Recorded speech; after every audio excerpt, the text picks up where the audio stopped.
Hello, my friends. We're going to continue our discussion on A Course in Miracles.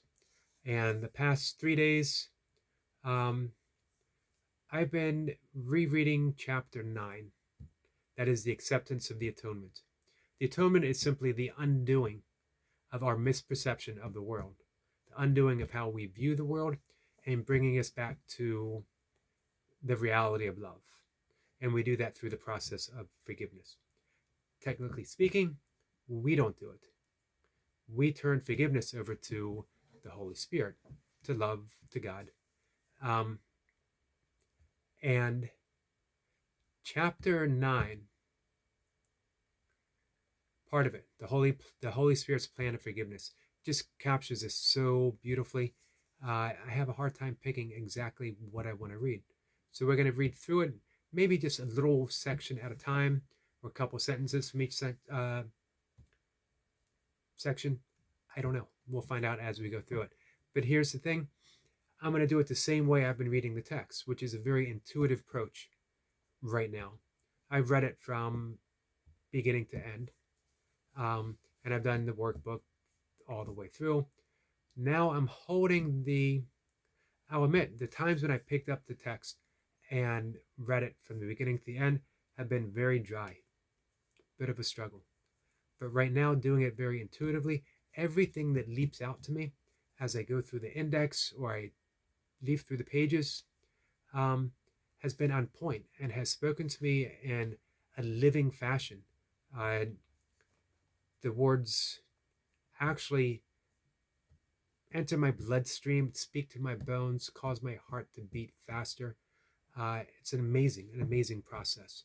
So I've been taking about 3 days to work all the way through chapter 9. Sometimes I don't do a whole chapter, I'll just do a section and I'll move on. But chapter 9 has been calling to me. So this starts out with section 4, the Holy Spirit's plan of forgiveness. Atonement is for all because it is a way to undo the belief that anything is for you alone. To forgive is to overlook. Look then beyond error and do not let your perception rest upon it, for you will believe what your perception holds. Acceptance as true only what your brother is. Accept as true only what your brother is, if you would know yourself. Perceive what he is not, and you cannot know what you are, because you see him falsely. Remember always that your identity is shared, and that its sharing is its reality. It's, to me, just so clear that we always think in terms of, I'm not ready to forgive. This person doesn't deserve forgiveness. Maybe in time I'll forgive. It's too close. It's too near. I'm still feeling it too deeply. And what the Course is saying here is to forgive is to overlook. We overlook all that because that is only of the ego. And the ego is an illusion. Ego is the false perception of who we perceive ourselves to be. But we are looking past perception and we're going to reality. We aren't forgiving that which we perceive because we know that's wrong. You don't forgive an illusion because it never happened. It seems to have. Maybe the pain is real because we are perceiving the pain in the same way that we were perceiving the error, the sin, the act that we're still holding a grievance or a resentment towards. So we overlook beyond error. We do not let our perception rest upon it, because if we do, then we believe it. We've made it real. This is what the Course is asking us to do. Don't make this real. Don't make the things of this world, as painful as they are, real, because then we're caught in perception. Look past it. Go beyond it. And the question is, well, how do you do that if it hurts so much? And that's a great question. And we don't do that. We're incapable of doing that. The ego has a vested interest in keeping everything seemingly real as possible because it's very existence is based upon that. When we see the unreality of sin, when we see the unreality of errors, of acts, of grievances against us, when we overlook them, by overlooking, it doesn't mean that we leave ourselves open for those things to occur to us again, because now we have discernment. We're wiser. Just because we overlook and don't make something real doesn't mean that we are leaving ourselves vulnerable.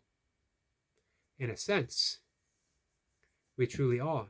We truly are invulnerable because we know on our real level, on reality, we cannot be harmed. And that's what we're teaching. We are teaching that we can't be harmed. We're placing ourselves literally out of harm's way.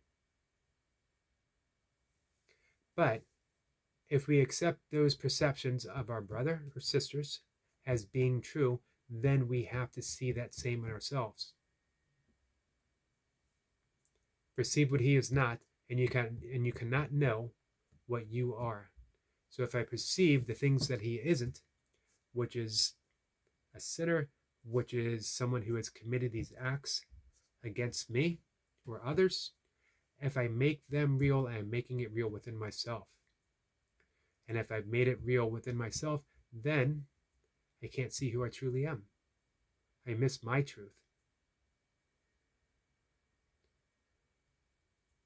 Remember always that your identity is shared. What I see in another, I must see in myself.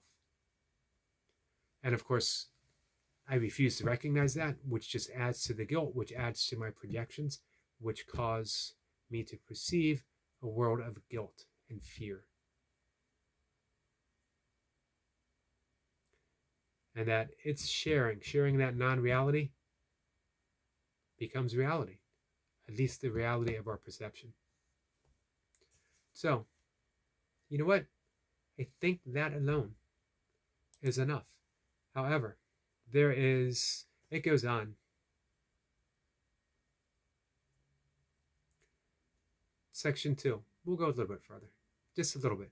Section 2 says, you have a part to play in the atonement, but the plan of the atonement is beyond you. That's what I was talking about above. The ego can't forgive, the way that's being described in that first section. You do not understand how to overlook errors, or you would not make them. It would merely be further error to believe either that you do not make them or that you cannot correct them without a guide to correction. The guide is the Holy Spirit, or Krishna, or the Tao. Let's just say love for right now. And if you do not follow this guide, love, your errors will not be corrected. So we follow the way of love, turning everything over, surrendering to love, surrendering our egoic demands of justification, of resentment, of grievances, over to love.